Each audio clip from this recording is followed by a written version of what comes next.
বিসমিল্লাহ। প্রথমে ডান হাতের পানি নিয়ে ডান হাতের কবজি 3 বার ধৌত করা। এরপর ডান হাতের পানি দিয়ে বাঁ হাতের কবজির উপর 3 বার ফেলে ধৌত করা। কুলি করার পূর্বে মেসওয়াক করা সুন্নত। মেসওয়াক উযু করার পূর্বেও করা যায়। ডান হাতের পানি নিয়ে কুলি করা। রোজাদার না হলে গড়গড় করা সুন্নত। 3 বার কুলি করাও সুন্নত। ডান হাতে নাকের পানি দিবে, বাম হাত দ্বারা নাক ঝাড়বে। বাঁ হাতের কনিষ্ঠ আঙ্গুলে অগ্রভাগ দিয়ে নাক পরিষ্কার করবে। তাছাড়া কনিষ্ঠ ও বৃদ্ধাঙ্গুল দিয়েও নাক পরিষ্কার করা যায়। উভয় হাতে পানি দিয়ে সমস্ত মুখমণ্ডল ধৌত করা, অর্থাৎ কপালে চুলের গোড়া থেকে দুতুনির নিচ উভয় কানের লতি পর্যন্ত এমনভাবে পানি ফুঁচাবে যাতে উভয় অঙ্গ থেকে পানি ফোঁটা ফোঁটা নিচে গড়িয়ে পড়ে। দাড়ি ও গোঁফ খুব ঘন ঘন হলে শুধু ধোয়া দাড়ির ভিতরে আঙ্গুল চালিয়ে খিলা করে নেওয়া।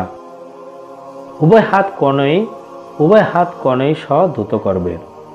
1 বার ধোয়া ফরজ, 3 বার ধোয়া সুন্নত। হাত ধোয়া সমস্ত আঙ্গুল খিলাও করবে যাতে আঙ্গুলের গোড়ায় পানি পৌঁছে যায়, অর্থাৎ এক হাতের আঙ্গুল অপর হাতের আঙ্গুল সমূহের মধ্যে প্রবেশ করাবে।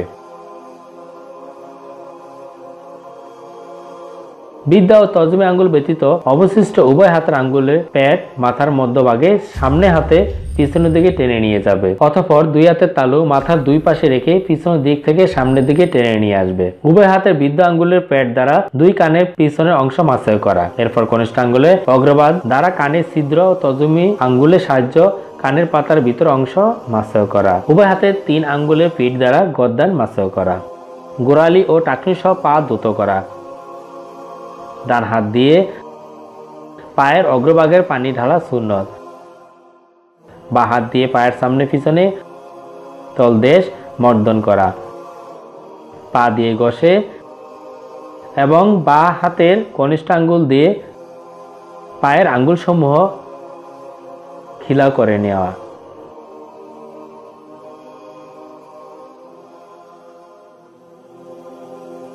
উযু শেষে কালিমায়ে শাহাদাত পড়া মুস্তাহাব। আশহাদু আল্লা ইলাহা ইল্লাল্লাহ ওয়া আশহাদু আন্না মুহাম্মাদান আবদুহু ওয়া রাসূলুহু।